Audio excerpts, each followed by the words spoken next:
স্নেহের ছাত্রছাত্রীরা, আজকে আমরা ছায়া টেস্ট পেপার সেট 3 অর্থাৎ সেট 3-এর আমরা পার্ট বি যে এমসিকিউগুলো আছে তার সমস্যার সমাধান আমরা করছি।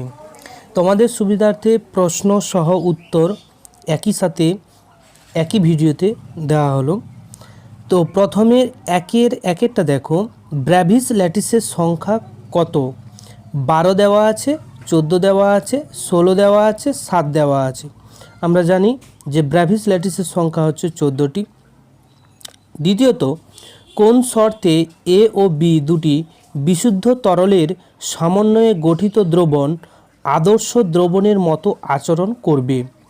তো এখানে আমাদের প্রথমে যেটা দেওয়া আছে, এনট্রপি মিক্সিংটা 0, এনথালপি সলিউশন 0, গিবস ফ্রি এনার্জির যে পরিবর্তন সেটা হচ্ছে 0, আর ডি দেওয়া আছে গিবস ফ্রি এনার্জি আর এনট্রপি মিক্সচারের 0 হবে। তাহলে আমাদের এখানে যে প্রশ্নের উত্তরটা হবে তা হচ্ছে বি, অর্থাৎ এখানে আমরা বলতে পারি যে এনথালপি অফ সলিউশন যেটা হচ্ছে 0 হয়। এনথালপি অফ সলিউশন যদি 0 হয় তখনই কিন্তু আদর্শ দ্রবণের মতো আচরণ করবে। আর আমরা আদর্শ দ্রবণের ক্ষেত্রে দেখেছি যে ভি মিক্সিং অর্থাৎ আয়তনের পরিবর্তন ওই মিক্সচারের বা দ্রবণের সেটা কিন্তু 0 হয়, আর তার সাথে সাথে এনথালপি সলিউশনের সেটাও কিন্তু 0 হবে। এই হচ্ছে দ্বিতীয় প্রশ্নের উত্তর। 3 নম্বর প্রশ্নে দেখো, একটি নির্দিষ্ট তড়িৎ বিশ্লেষ্য পদার্থের নিচের গাঢ়ত্বগুলির মধ্যে কোনটির মোলার পরিবাহিতা সবচেয়ে বেশি হবে? নির্দিষ্ট গাঢ়ত্বে দেওয়া আছে, ঠিক আছে, গাঢ়ত্ব সবকটারই দেওয়া আছে। একটা নির্দিষ্ট পরিমাণ তড়িৎ বিশ্লেষ্য পদার্থ সেটা আমাদের বলে দেওয়া নেই, সেটা আমাদের গাঢ়ত্ব শুধু দেখে আমাদের বলতে হবে। তো দ্রবণের মোলার পরিবাহিতা সমান আমরা কি জানি? Del M equals to kappa into 1000/m। এখানে এম হচ্ছে তড়িৎ বিশ্লেষ্য দ্রবণের যে মোলারিটি, সেই তড়িৎ বিশ্লেষ্য দ্রবণের মোলারিটি, ঠিক আছে। তাহলে আমরা এইখান থেকে কি পাচ্ছি যে মোলার পরিবাহিতা ইনভার্সলি প্রপোর্শনাল হচ্ছে তড়িৎ বিশ্লেষ্য দ্রবণের যে মোলারিটি তার সঙ্গে ইনভার্সলি প্রপোর্শনালে পরিবর্তিত হচ্ছে। যদি ইনভার্সলি প্রপোর্শনালি যদি পরিবর্তিত হয় অর্থাৎ ব্যস্তানুপাতিক হয়, তাহলে আমরা কি বলতে পারি যে এম মোলারিটির যদি বৃদ্ধি হয় সেই ক্ষেত্রে মোলার পরিবাহিতার মানটা হ্রাস পাবে। আবার উল্টোভাবে যদি বলি যে মোলারিটি হ্রাসের সাথে সাথে বা কমার সাথে সাথে আমরা মোলার পরিবাহিতার মান বৃদ্ধি পেতে দেখব। অর্থাৎ এখানে উত্তর হবে, দেখো উত্তর আমাদের এ হবে, যার মোলার পরিবাহিতা কোনটার ক্ষেত্রে সর্বোচ্চ হবে সেটা আমাদের চেয়েছে। তো আমরা দেখব যার গাঢ়ত্ব সব থেকে কম তার মোলার পরিবাহিতা বেশি হবে। তাহলে আমাদের প্রশ্নে দেখো এর দাগের যেটা আছে তার মোলার পরিবাহিতা সব থেকে হচ্ছে কম, যার জন্য এর মোলার পরিবাহিতার মান সর্বোচ্চ হবে। 4-এর যে প্রশ্নটা আছে, গোল্ড সলের তঞ্চনের সর্বাপেক্ষা উপযোগী কোনটি হবে? এখানে দেখো 4 ধরনের অপশন দেওয়া আছে। তো গোল্ড সল আমি একটা হিন্টস দিয়ে দিচ্ছি, তোমরা কিন্তু এটা নিজেরাই পারবে, ঠিক আছে। তো গোল্ড সল হচ্ছে নেগেটিভ যে চার্জযুক্ত একটা সল, অর্থাৎ ঋণাত্মক সল। তো সুলজে-হার্ডির নীতি অনুযায়ী আমরা যেটা পেয়েছি যে অধিক পজিটিভ আয়ন যুক্ত যৌগ, ঠিক আছে, পজিটিভ আয়নযুক্ত যদি যৌগ হয় তাকে তঞ্চনের ক্ষেত্রে আমরা হচ্ছে ব্যবহার করলে বেশি উপযোগী হয়। অর্থাৎ গোল্ড সল্ট যেই সল্টটাকে আমরা তঞ্চিত করব তার বিপরীত আধান বিশিষ্ট বেশি সর্বাপেক্ষা আধান নেগেটিভ, যদি গোল্ড সল্ট নেগেটিভ হয় তাহলে যে তঞ্চক ব্যবহার করব সেটাকে মোর পজিটিভ হতে হবে, তাহলেই কিন্তু সর্বাপেক্ষা সেটা তঞ্চনে উপযোগী হবে। তো উত্তরটা তোমরা একটু করে নেবে এই 4টা অপশনকে ভেঙে নিয়ে, ঠিক আছে, যদি না পারো বলবে, করে দেবো। তো 5-এরটা দেখো, নিচের যে কোনটি হাইপো নামে পরিচিত? এখানে হাইপো বলা হয়, দেখো সোডিয়াম থায়োসালফেটকে আমরা তাদের আরও নাম আছে, সেই এনাদার নামগুলো হচ্ছে কি সোডিয়াম যে হাইপোসালফাইড, তাহলে সোডিয়াম থায়োসালফেট যেটা হচ্ছে Na2H2O3 তাকে আমরা সোডিয়াম হাইপোসালফাইড, ঠিক আছে। এবারে ল্যান্থানাইড সংকোচন দেখা যায় যে মৌলটির ক্ষেত্রে প্রথমের যেটা আছে অপশন জিডি অর্থাৎ গ্যাডোলিনিয়াম এর ক্ষেত্রেই কিন্তু ল্যান্থানাইড সংকোচনটা আমরা দেখতে পাবো। এর প্রশ্নটা দেখো যে Fe(F6) যে হোল 3n আয়নের Fe এর সংকরায়ন স্তরটি কি হবে। Fe এর সংকরায়ন স্তরটা যদি আমরা Fe এখানে দেখো Fe হচ্ছে তোমার জারণ সংখ্যা যেটা সেটা কিন্তু আমরা পেয়ে যাচ্ছি দেখো যে Fe3+, ঠিক আছে। 3+এর যে ইলেকট্রনিক বিন্যাস সেটা তো আমরা জানি যে 3D-তে হচ্ছে তোমার যে 5টা ইলেকট্রন থাকবে, ঠিক আছে। আর Fe যেহেতু হচ্ছে উইক নিউক্লিওফাইল তাই কিন্তু এরা কিন্তু পেয়ার আপ করতে পারবে না, তাই নিঃসঙ্গ ইলেকট্রন হিসেবে 5টি থাকবে। আর এখানে 6টি Fe থেকে হচ্ছে তোমার ইলেকট্রন ওই 4s-এর একটিতে আর 4p-তে 3টি আর 4d-তে 2টি ফিল আপ হয়ে গিয়ে sp3d2 সংকরায়ন ঘটে। তাহলে আমাদের উত্তরটা হয়ে যাবে সি, sp3d সংকরায়ন। ক্লিয়ার। 7-এর দাগাটা দেখো কোন অ্যালকিল হ্যালাইড খুব সহজে SN1 বিক্রিয়ায় অংশগ্রহণ করবে সেটা আমাদের বলতে বলেছে, ঠিক আছে। এখানে সব কটাই দেখবে যে হ্যালাইডগুলো আছে তাদের হচ্ছে যদি কার্বোক্যাটায়ন ফর্মেশন হয় সব কটারই 3 ডিগ্রি কার্বোক্যাটায়ন ফর্মেশন হবে। তাহলে আমরা এখানে দেখতে হবে কোনটার কার্বোক্যাটায়ন ফর্মেশন হওয়ার প্রবণতা বেশি, অর্থাৎ সেইটা যদি আমরা দেখতে চাই তাহলে এই যে হ্যালোজেনগুলো আছে সেই হ্যালোজেনগুলোর যে লিভিং গ্রুপের এবিলিটি যার বেশি হবে তার ক্ষেত্রেই হচ্ছে তোমার কার্বোক্যাটায়ন ফর্মেশন দ্রুত হবে। তাহলে এখানে যে ফ্লোরিন থেকে ক্লোরিন, ব্রোমিন, আয়োডিন অর্থাৎ যত নিচের দিকে যাব একটা গ্রুপ বরাবর তত কিন্তু তার লিভিং অ্যাপটিটিউডের মানটা বাড়তে থাকবে, অর্থাৎ আয়োডিন মাইনাসের যে তোমার লিভিং গ্রুপ অ্যাপটিটিউড সেটা অনেকটাই বেশি। তাই আমরা গ্রুপ ডি, এখানে যে ডি দেওয়া আছে ডি অ্যান্সারটাই হয়ে যাবে, ঠিক আছে, আয়োডিন যেটা যুক্ত আছে। তো 9-টা দেখো নিচের অ্যালকিলগুলির মধ্যে কোনটি I2NaOH এর সঙ্গে বিক্রিয়ায় হলুদ বর্ণের অধক্ষেপ উৎপন্ন করবে, অর্থাৎ যে আয়োডোফর্ম টেস্ট দেবে।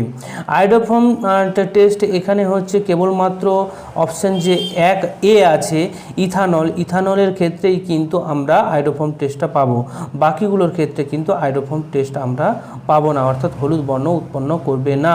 তাহলে আমাদের কারেক্ট অ্যান্সার হয়ে যাবে এ, ইথানল।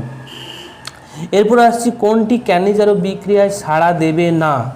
দেখো ক্যানিজারো বিক্রিয়ায় কোনটা সাড়া দেবে না সেইটা কিন্তু তোমাদের এই 4টা অপশনের মধ্যেই হবে। দেখো ডি কিন্তু ক্যানিজারো বিক্রিয়ায় অংশগ্রহণ করবে, একই রকমভাবে এও হচ্ছে ক্যানিজারো বিক্রিয়ায় অংশগ্রহণ করবে।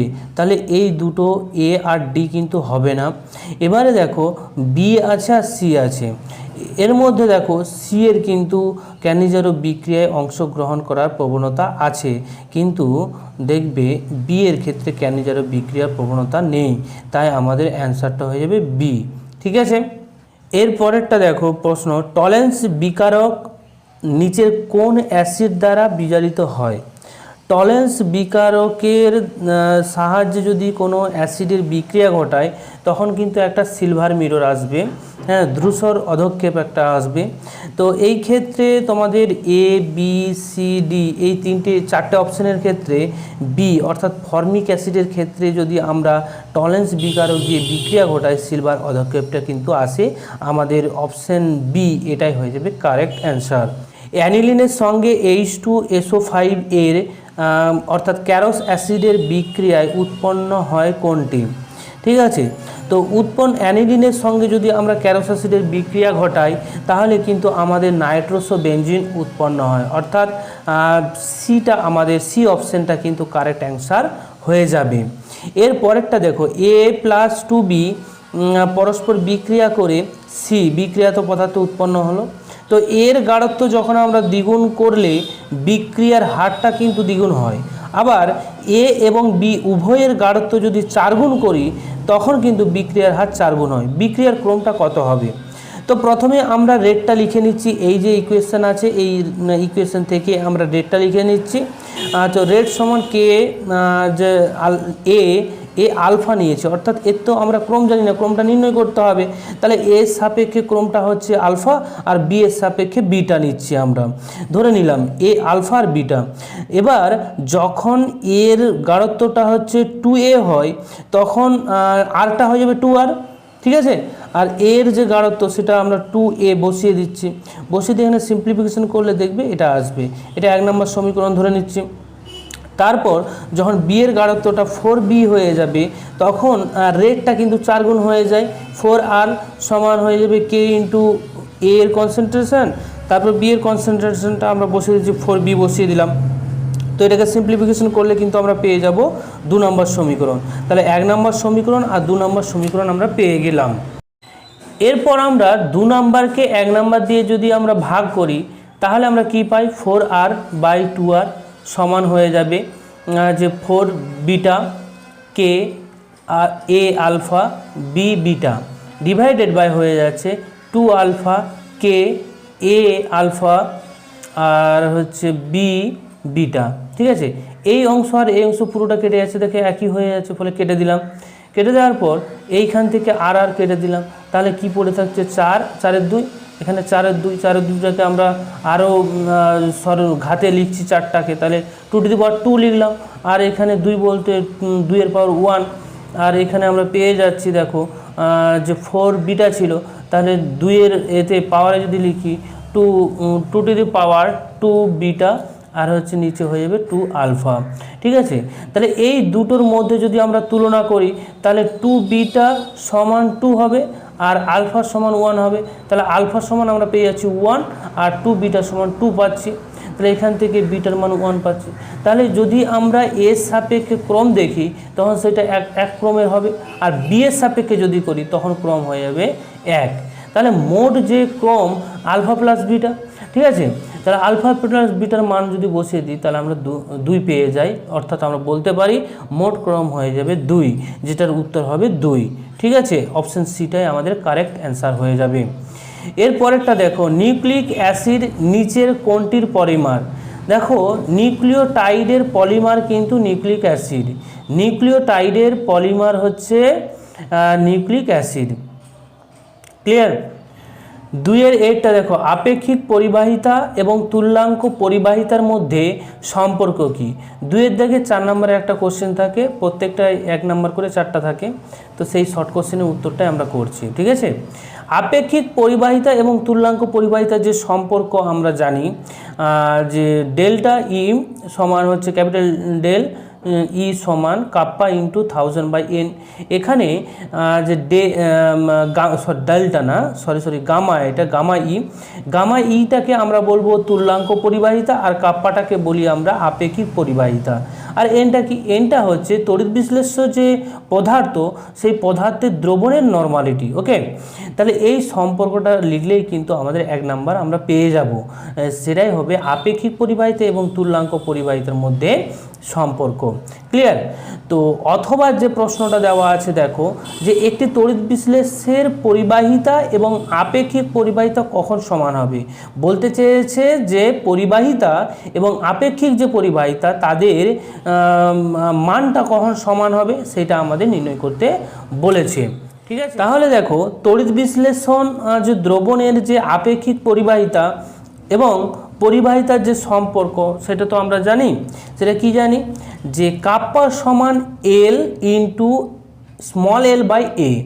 স্মল এল বাই এ এটা হচ্ছে কোষ ধ্রুবক, আর ক্যাপিটাল এল যেটা সেটাকে আমরা বলবো, এটা কিন্তু 4 নয়, এটা ক্যাপিটাল এল, ঠিক আছে।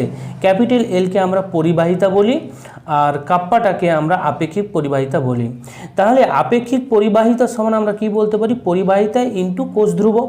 তাহলে যখন এই কোষ ধ্রুবকের মান 1 ইউনিট হয়ে যায় অর্থাৎ 1 একক হয়ে যাবে তখন কিন্তু পরিবাহিতা এবং আপেক্ষিক পরিবাহিতার মান কিন্তু সমান হয়ে যাবে।